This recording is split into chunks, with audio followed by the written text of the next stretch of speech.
afternoon to you, our viewers. You're welcome to another wonderful episode of the Roundtable. My name is Shegun Odunwayo. 2 days ago, Nigerians were hit with this shocking news from the U.S. Embassy that read thus that the United States Department of State has announced updates to its reciprocal non-immigrant visa policy impacting several countries, including Nigeria. Effective immediately, most non-immigrant and non-diplomatic visas issued to citizens of Nigeria will be issued. They will be single entry visas with a 3-month validity period.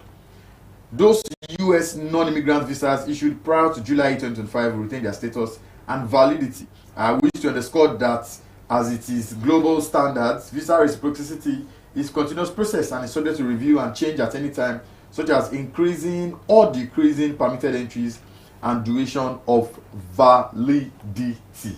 So that's what we'll be beginning the show with today. Just 2 days ago, the US hit us and said, you know what? We are retaliating. They said it in black and white.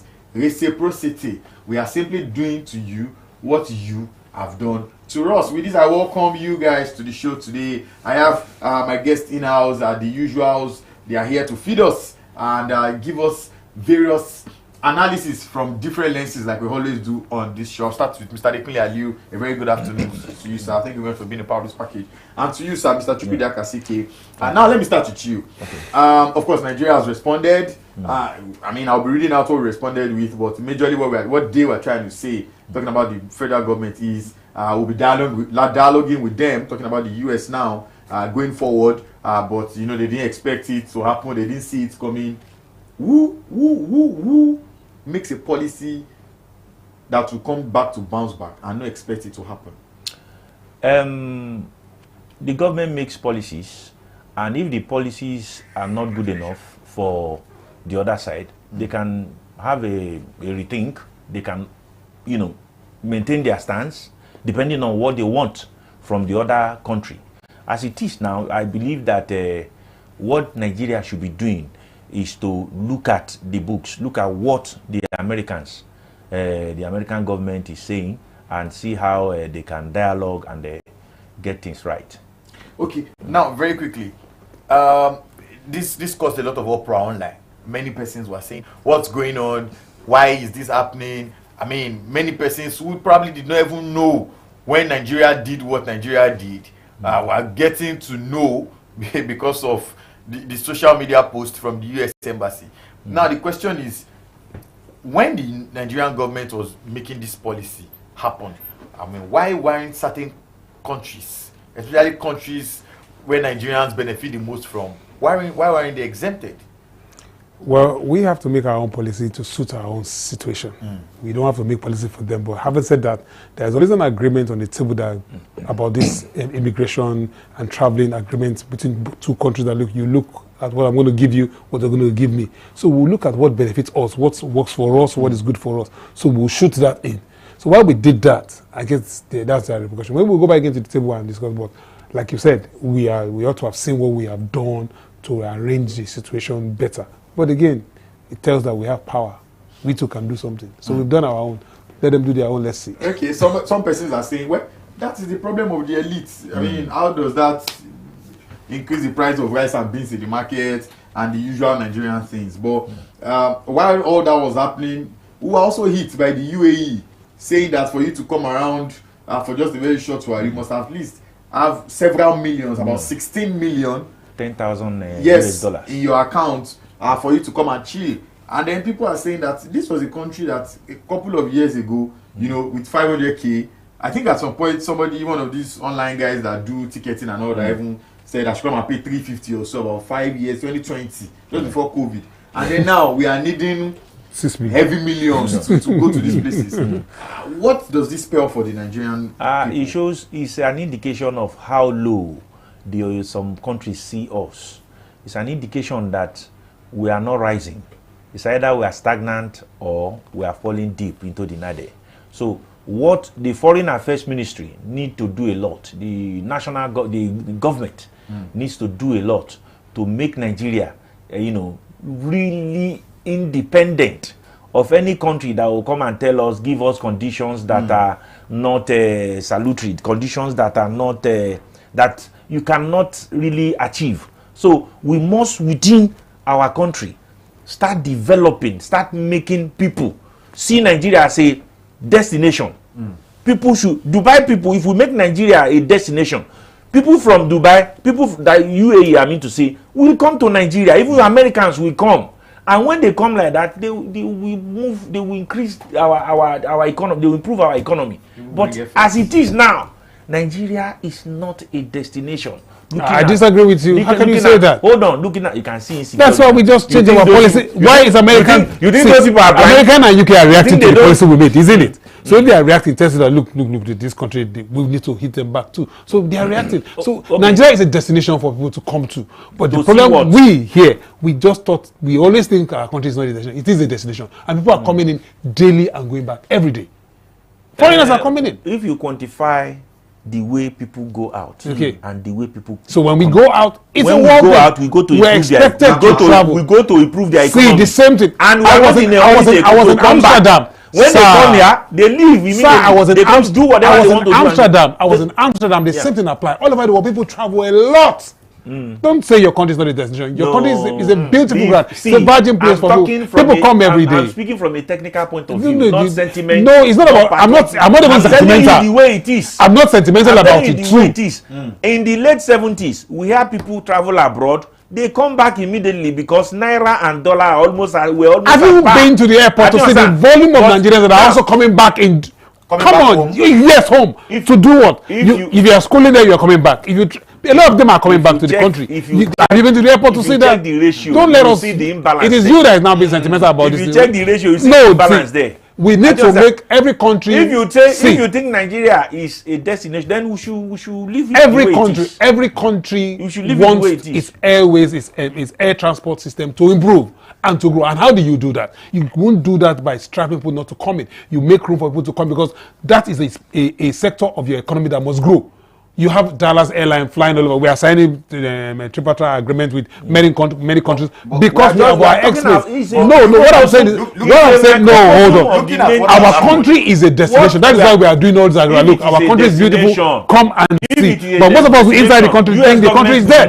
The country is not dead. The country is working. UAE will not disrespect you. Have we not been disrespected by the US? This is a open disrespect. The thing is that we are going back to the table again to draw something up. So everybody will shake power at one point in time. That look, no, I like this power better. It is your economy you are looking at. You are looking at your economy as a country. I'm looking at my economy as a country. I'm looking at what I want to grow. You're looking at what you want to grow. So you make those policies. Again, we come back to the table. Okay, let's draw a line together. Let's shift goalposts. We need to shift goalposts. Now, we need to engage them. Who will be speaking to the US government as it is? Because our ambassador. Currently now, the minister Ojo himself has spoken with the UK minister. So it's going. You think if there is no minister, your embassy is dead? The embassy is not dead. The bottom line is that I don't feel happy when they throw jabs at us. As a Nigerian, I don't feel happy. In the past, when the whole thing was almost at par, they don't throw jab at us. Of course, we'll give it back to them. But now, if you give it back to them, they will tell you on what foundation are you standing to give it back to them. In world diplomacy, they throw jabs to get advantage. In world diplomacy. They throw jabs. But recently, on what pedestal are you standing to throw? Many Nigerians who are going up, especially to the US to school, on F2 visas, many of them, have been rejected. Currently now, you see what the US is throwing as a jab to every country in the world about their immigration. Deporting people, these things were not there before. It's a theory. You look at, okay, how am I going to better the lot of my people? How am I going to better my own economy? That is what we are saying. You use some of these things. So we are saying also that better our own too, so that we too can have more of people coming. But don't say we are. Don't tell me not to japa, because if there is an opportunity to japa, I japa. And when people japa, you see there are people throwing party. So it shows that they are living something that. So the country you're going to as you're going to that country, they too we want to say, okay, we don't want excess of you people because the excess will come. They draw cuts or lines. In the late 70s, Ghanaians were coming here because their economy was in shambles. You can't lie about this. I agree with you. When your economy is down, people move. It's not even if you use that word about the economy, it was even because our own border was full. People stay within. People stay within and grow. But here they have seen that, man, if I continue to stay here, will I achieve my aim as a human being. No employment. Power is almost not there. We're growing it. Agriculture is still something we still within lip service.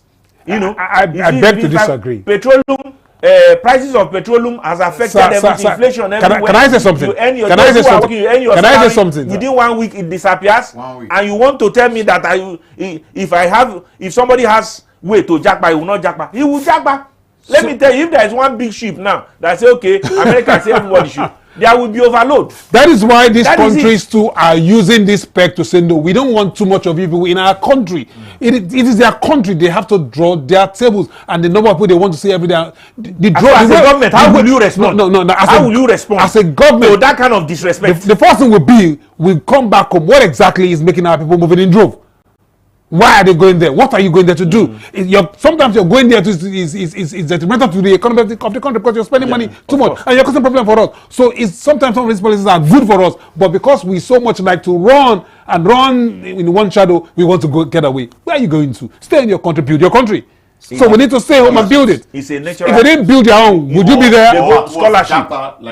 What's the Jackpot about? You know human instinct. Oh, sorry. When a woman starts getting conscious of himself, the first thing he needs is stomach. So let him feed himself to have strength to think. So his brain. That country you're going to, did they run away from their country to build it? Why not stay in your own country and build it? See, we are causing a problem now with the Boko Haram. With the Boko Haram, no, sorry, sir. This is the Fourth Republic. Some of these things, if we don't get it from 1999 to this time, yes, these people have been waiting. Let it be good. Let it be good. Let it be good. But things are not turning out the way it should be. In the areas they are going, maybe it's their 5th or 10th republic. Let it be good. Things are getting good there. So they want to go where they can work, get paid, and build houses. I've given you an example of a man from a very remote village who went to Germany, and he's building houses, buying lands everywhere. And what is he doing? He's not doing better than I'm doing. So here. People also hear that I've not even gone out, but I've built. Is it the best house? Has it built the best house? Putting in so much, they are still begging to feed. That is the kind of. It's our country, so and we need to defend it at every point. Let us solve it. I told you that when a man is emerging, the first thing that he thinks of is food. If the problem of a country is feeding the people, for me, the policy is not detrimental to us. It's not our problem, it's their country's problem. So they need to fix it. If we want to draw a bilateral agreement with them, so we go back to the drawing table and say, fix this for our people. They like to travel because we all want to travel. It's education. It's education. We also want they to come to our country for tourism. We want to grow our tourism industry. So if we have done it in excess for them and they want to curtail it, it's their right. But we should find a way to open up our own country, open up our own system, and make people come so that we can end foreign exchange from it. You can't just sit on the fence. Other countries are developing, and you sit on the fence. For me, it's not about jabbing. It's about, see, this thing is here. Let's develop our own tourism sector. Let's develop our medical tourism. Let's develop our own home so that they can come into and bring in their money and spend. They are saying don't bring your money to our country because when they needed us so much, they made the policy visa free. We can come in anytime, anyhow, and go anyhow. But now they've enjoyed it. They have built a balance. They are not threatened by our money any longer. They are looking elsewhere for more money. So they are tightening the nose. It's their country. We are waiting for them tell us why they are disrespecting us. One day they will say it. So our own complaint. I know why they are disrespecting us. Our own complaint should be, let's be. Why are they not disrespecting even North Korea? Yeah. Why are they not disrespecting China? The policy. Why must it be? Nigeria. Why must we be part of those that will be disrespected? That's what I'm saying. Okay, Nigerians just really want opportunities outside the country, opportunities to, like we say now in local parlance, and it's not very popular, jackpot. And then when it looks like the government is doing things that will affect them, especially in that way, they just begin to just get angry and show frustration. And where else can they show frustration? Social media, basically. So between 2 days ago and now, there's been a lot of comments from Nigerians, young people, just getting angry that doors of opportunities are being closed by the government's actions towards the American government and the Americans themselves, like some people have said, what is the balance of power here? How much do we need them compared to how much they need us? It's most Nigerians, especially those who are getting scholarships. People get scholarships and go to churches to give testimonies. I know somebody who got a scholarship opportunity in the first few months of Donald Trump coming in the first time, and then this person went to a church camp and prayed for days. I'm telling you, things that you tell white people and then they begin to ask you, you got scholarship opportunity, so why are you praying to get visa? A white man can't really comprehend some of these things. It sounds but if you tell your fellow Nigerian man, he understands that please pray, it's just what we believe in. So we do hope that something great happens very soon and that opportunities are open to the Nigerian people. Move very quickly now to politics, which is mostly what we talk about, or political analysis, which is mostly what we do on here. Last week, ADC as a party was not unveiled, but the coalition of bigwigs, political bigwigs that metamorphosed into what is now known as the new ADC, got unveiled. And since that did happen last week, from then till this moment, it's been a lot of political throwing of jabs, political analysis, political battles, and we are still 2 years away from the next election. But it looks like the election is tomorrow because of how well everybody in the political space is analyzing, counter-analyzing, and doing all sorts, and the political game has indeed begun. Let me tell you that the ADC, led by former Senate President Senator David Mark, has been doing a whole lot, because reports have it that some governors are leaving their parties, especially PDP governors, like has been reported, will be leaving the PDP and will be officially joining the ADC. For example, in Ondo State, Mr. Itayo Jegede, once time flag bearer for the gubernatorial election in Ondo State, has joined the ADC. Reports have has joined the ADC himself, and the former governor of the state, Mr. Bola Jai from Ondo South. And it's beginning to look like it's no longer a rumor. This opposition party is becoming really big and is almost becoming an army. The question is, how well can these guys keep their egos intact? Because what we had since last week till now is controversial. I'll be starting with you. The ADC, the house that they are just building, there's been a lot of internal attacks. Rotimi Amechi was on TV saying he wants the ticket, he wants to be president. Peter Obi has said he will do one term. There are people.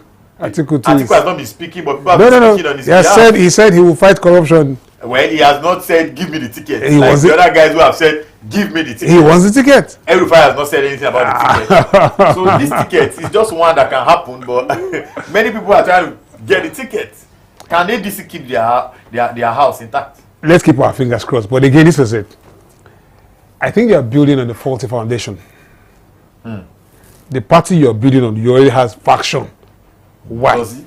Yes, there's the Dubain faction of it is claiming to be the right faction. The other faction is saying the one the coalition is aligning with. But the ADC, so there's a case of the court too. That all the court matters were resolved, and that these new guys that are coming up are being sponsored. That is the error. Their word against our word against their word. So everybody's saying something for himself. But this is the thing. Why not come on a clean street? Then, for me again, like I said last week, they have a lot to do. You are coming for the presidency. The game masters in this game started from the local government to the governors, and they built. And they built from 1 state to 2 states to 3 states. So it's a long game. But this one is looking as if you are desperate to just catch the presidency. And I don't think Nigerians want anybody who is desperate to rule them. They want somebody who understands the situation. And if you look at this set of people, according to what people are saying, I don't think so, but they are too desperate. I didn't know just like a reincarnation of the ruling party in 2013, 2014, 2015.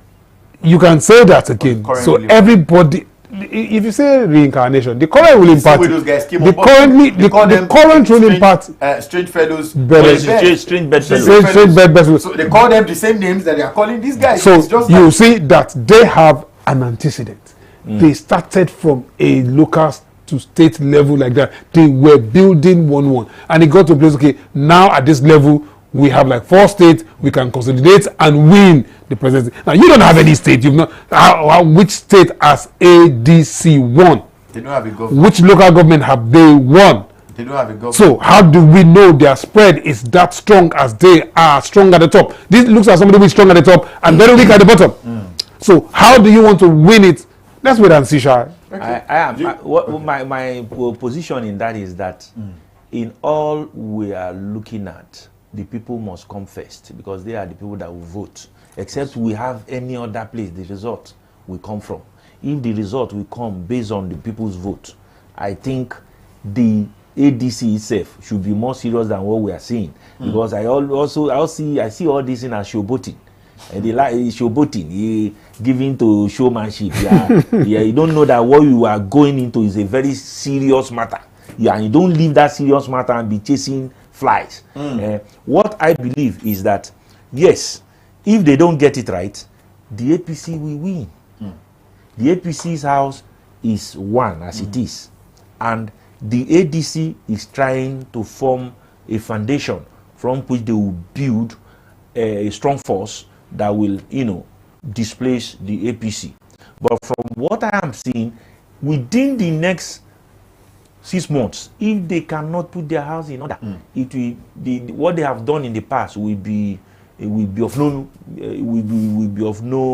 useless. Like Mr. Liu said, they have useless. no governor. They have no. No councillors. I had him say so. No councillors. No lawmakers. I had him say so. Refuted the I had him story say, that was going on yesterday that they had appointed chairman and all of that. But now whether they have appointed chairman, I had him say so. But what I'm saying, if democracy is truly from the power of the people, then whether they have governor, whether they have a councillor, will be of no means.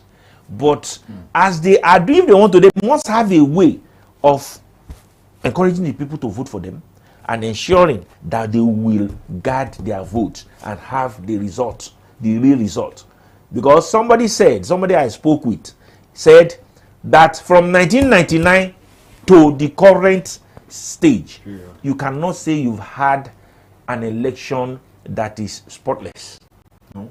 Almost all the elections you cannot call them election in better climes. So if you are calling governors are not the people that will vote.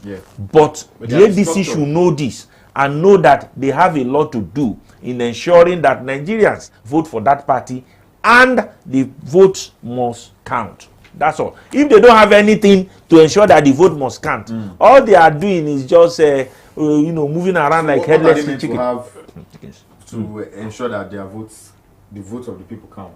Yes, that's what I'm saying. They have to form a force that will, apart from winning, ensure that every vote counts. If you don't have any body, any group, any group that will ensure that the Nigerians vote counts, then you don't know what you are doing. Because definitely, if the votes will not count, APC will win. If the votes count. Your allegation is let me tell you. Hold on. Before you go, let me give you an analogy. To even rig, you need to have enough votes of the people. You don't rig. It's not true. Can you just correct? But you are not correct. This is the question. The INEC man can stay there and do whatever he likes. So you're saying all the efforts we put in place with our beavers is useless? We are talking about Nigeria. No. I disagree with you. The agencies are weak. The agencies are weak. That is how low Nigeria has gone. The agencies are weak. So you are saying we are weak people? So do you think that the ADC... Are we weak that weak? Let me tell you, I've said here that a country that has seen bad governance for 10 years, definitely the people will be very weak. Don't you know that you are weak? Okay, these guys, something else. I don't get it. There is no country in this world that will see bad governance for just 10 years. So you're very weak, that's what you're saying. The citizens are gone. The citizens can protect the votes of the people. Yes, if they have the power, if they don't have the power to do so, they should forget it. The votes of the people do not belong to the ADC. And it belong to APC. That is good. Or any other party. When it happens, you will see it. when it happens. That's how some people. That's how a party went to court and say they won election. But as they lost, there was no rigging. There was somehow both sides rigged, but somehow APC actually won. APC won. Do you understand? So let the vote count. Any country that fails to conduct a free and fair election is not in the democracy. And we are in the process of making this thing. We are in the process of making. See, this thing. It doesn't just happen in a day. When you say we are, I'm not part of the wheel. The APC, the ruling party. Yes. Which the president is known more for his political wizardry. Okay. And is a staunch performer in that regard, without a doubt. What do you think he will be having in his mind? What games will he be playing to keep these guys at bay? Because this is 2 years too, and the opposition is forming. It's forming. People say politicians have come to the press to say the president was the one that was killing PDP as a party. The president was the one using some internal mechanism to kill the Labour Party. But this is an ADC now that is up. So, I mean, there are also about to be registered parties now that looks like the opposition is playing its game. But somehow they came with an ADC that not many persons saw coming.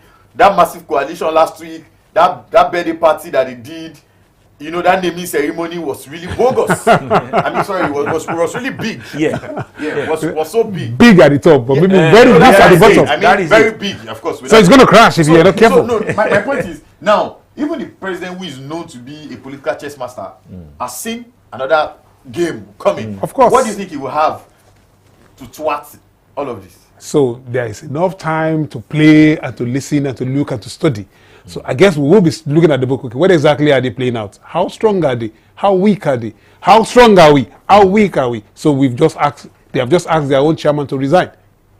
Why is the chairman resigning? Probably they said there's somebody they want to bring in to forfeit, to show up. There will be a lot of gimmick. Why even the ADC is being formed? The ADC is being formed because they've seen that, they've killed one PDP. They've killed this Labour Party is also in crisis. They've killed that. So everybody's trying to align and realign and all to catch the machinery of government. So the current president too will be looking, okay, who do I have to draw closer? Who are the big ones? Who are the kings? Who are the obas that we need to draw in? Who are those that are favored before that I need their favor now?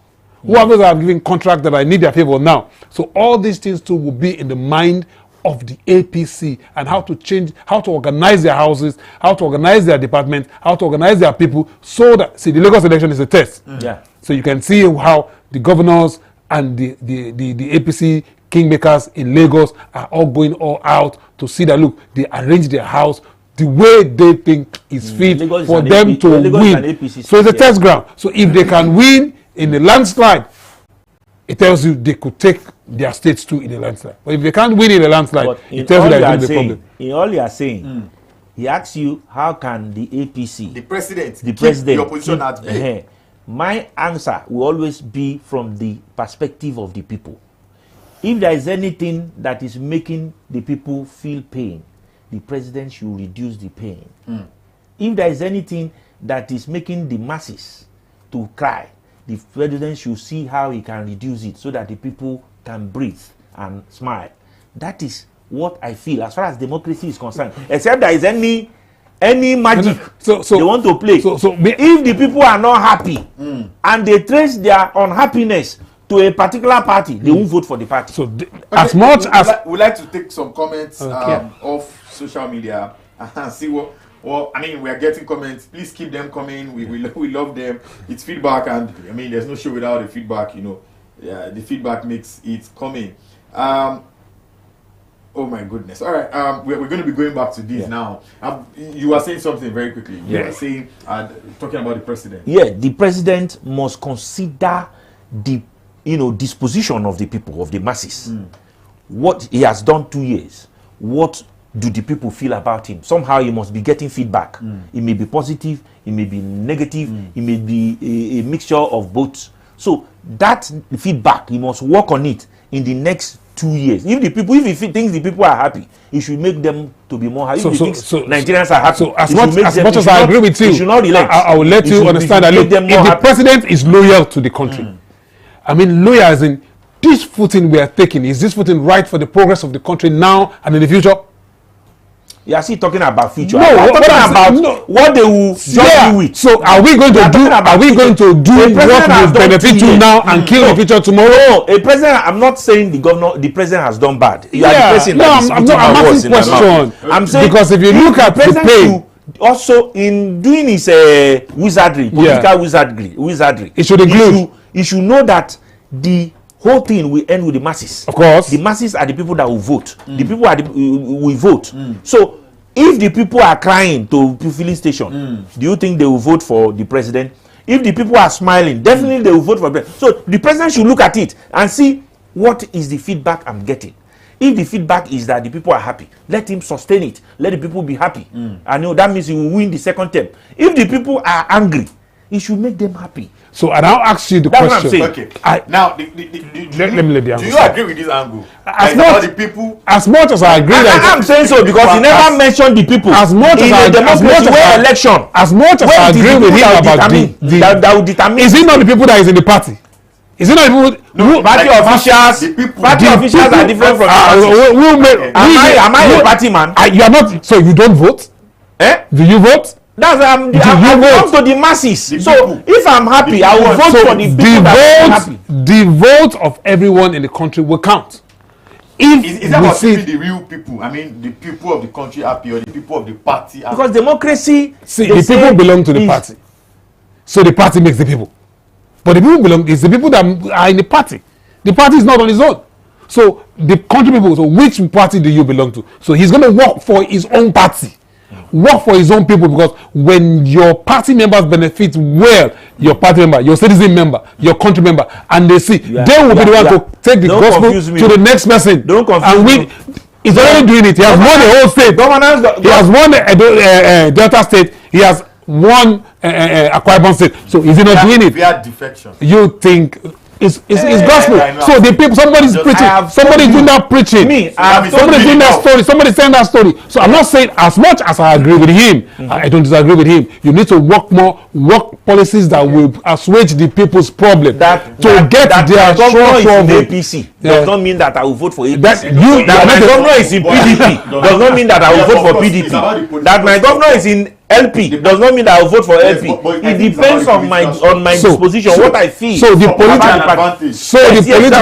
political structure of the APC, will have to work on their structure from top to bottom to see that every party member understand the idea of the election and what they want. I told you about Lagos State, that the governor is out campaigning, the deputy and so on, everybody's doing this campaign to their people, letting their people see what they have done, what they haven't done, what they will do, just to make you vote for them to continue. And if they don't win the election, you are saying it that way, what they have done, but again, what they will so do. you are telling your party members to carry the banner to the others. To the other, yes. That is one aspect. Yes. Your policy as a government again will be, like I said, do you have a vision for the country? Are you loyal to the vision of the country's progress? If you are not loyal, the people's demand sometimes will push you and you give them shortcake that will not take them to the promised land. But all we want to do is to get to the promised land, where the land is full with milk and honey. All right, we are getting to the promised land. It should be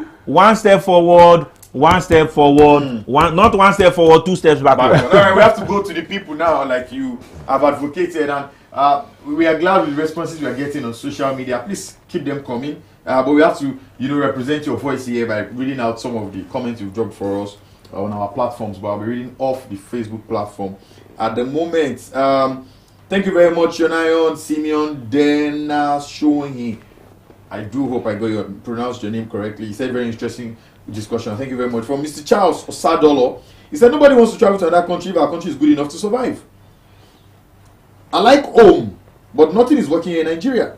They are scared to pick the points. Okay, I'm trying to, understand what you're trying to say here, but he's saying people are embezzling money and all of that and all that. Thank you very much. Echuma Ifegbo says, I really believe that Peter Obi can do something better. Nigeria is not working properly for the poor people. Oh, okay. Some people are not happy with the man in red. It's not red, actually. Perry Ayam says, it's a pity that Nigerians don't know what they have in Nigeria. Hold your country accountable for your suffering. How can USA work with a country where injustice and corruption is trending? And so he also says Tinubu was complete his tenure. people should stop generating traffic in their... Okay. Mr. Charles Abayomi says ADC will soon crumble like a pack of cards. At the time of selecting the presidential candidate, the plain truth. He said that ADC will crumble when it's time for them to pick their presidential flag bearer. Okay. It could be Chimapu says nothing is happening in Nigeria. Check FDI. Inflow in Africa. Nigeria is the lowest. Oh, okay.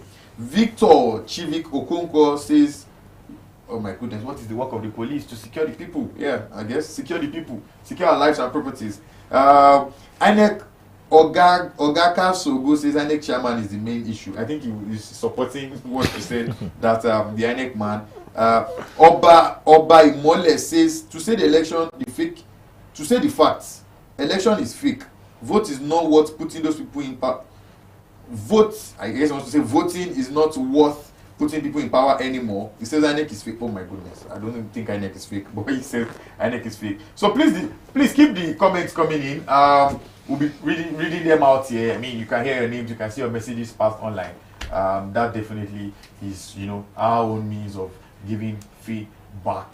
I mean, just showing you that, hey, we hear what you say, we hear it loud and clear, and we are giving you the opportunity to read it out here on the show. Very quickly, moving on to the next topic, and it's a topic we discuss every single time. It's a topic we discuss every single time. Just before we came on the show, I think it was yesterday. Yeah, it was yesterday. Actually, the producer of this show, we were talking about the fact that this is something we do every July, and it's topic of flood. NIMET has come up to say that, hey, 20 states are in the red zone. You know what that means? That means that the flash flooding that we're experiencing this year, we have 30 states in Nigeria and of course the FCT, but it will be affecting 20 states, the most, Lagos inclusive, of course, and Ogun. So, I mean, for those of us that live in this part, you already know that, hey, you have to be careful. And then we know these areas. I'll be starting with you now, Mr. Kasiki. Yeah. We talk, I think we discussed this last year. So I think we were on the show. Yeah. One of the shows. Always discussing. I told you last year that we're going to discuss again this year. Why does this happen in the Federal Republic of Nigeria? We always we know. It is because we have not taken transparency as a serious issue in the country. Because the federal government always give out, ecological funds to states. And you know that states cannot even tell Nigerians, even their own people, what they have, how they have used those funds. You see flood issues every year. You hear it every year. But no governor has ever come and said, this is how much we have received and this is what we have used to address ecological issues, which one of them is flood. And this has become a recurrent issue. Every year. Nobody wants to. The money just go to states, and it's as if the governors will just pocket the money without telling the people what they have done with it. Go to Google it and see if you have seen any form of transparency on how these monies are spent. And we have seen many people have died. The last time we saw how people died in Borno, Niger State is facing flood. Wow. I was just going through a material now in the newsroom, and I saw how flood, swept away a 9-year-old girl. So that is what we are saying. They are not, the ecological funds are not being well managed. And that is why governors must be serious about it. Federal government too should probe the states that are mismanaging the funds. We talk about this every year. Just before we go on, we talk about this every year. Every year, and we are talking about it now. I don't want to say we'll talk about it next year because we don't know what will happen to we will. Now, why am I saying that? Is that it's a natural disaster. So, even with all the money, are we not supposed to? Are we spend? Is the money enough? Is the money sufficient to cater for flooding? But let's even use the one we have to do. I would say no. So, are the people also looking at flood-prone areas and not building their houses there? As much as it is a natural disaster, what are we doing as a people, individually, not to allow this flood to happen? Do we still drop our waste in the drainages? So there are things we too need to do to make this happen. As much as life lost, we regret it. In the US, they lost over how many lives? In Texas. So even with all their technology, with all their riches, with all their wealth, it happens. There's also one in Japan or is in China of recent landslide. It happens. It's a natural disaster. But again, we need to, when we come back home, we tell ourselves, okay, we need to work more. What are the maps of these prone areas that they have asked you not to build your house? The one in Niger, I ask myself every day, how did they build their house there? How did the water beat its bank? But again, with the one that happened in Texas, I kept cool because that place is supposed to be safe. But it has never happened like that before. And it just happened when children were even at their camp. So they must have seen all safety nets and believe that it's safe. But the water just overwhelmed them. So we too need to sit back at home and look at this thing. Okay, despite this money is not enough, are we using it appropriately? Do we have a department? The one in Niger, how did the water come about? I'm still expecting somebody to give us an analysis that, look, this water came from here, from here, from here, so that we can ask, okay, this is how we're going to block it from here, from here. Yeah, my colleague is talking about the fact that, yes, it's a natural disaster, but the level of effort put in to ameliorate the effect, what have we done? I do understand. Now, you talked about people building on drainages. The fact is that you see people, we have agencies that should be working to stop such illegal structures being erected there. But these people will definitely go there. You see some of them take bribe.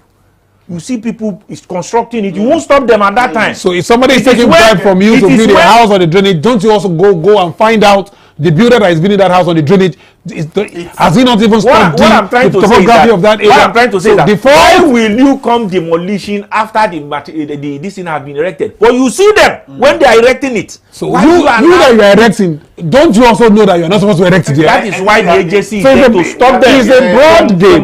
We do the blame game. The blame is around. I shall go around. Yes, I agree with you. At the decks of the government, at the person who is supposed to be in charge. Unfortunately, time is not our friend right now. A very big thank you to Mr. Chukwude Kasike and Mr. Dekinle Aliu for being a part of this production today. A very big thank you. Perhaps even the biggest of thanks belongs to you right there, our viewers. Please keep the comments rolling in.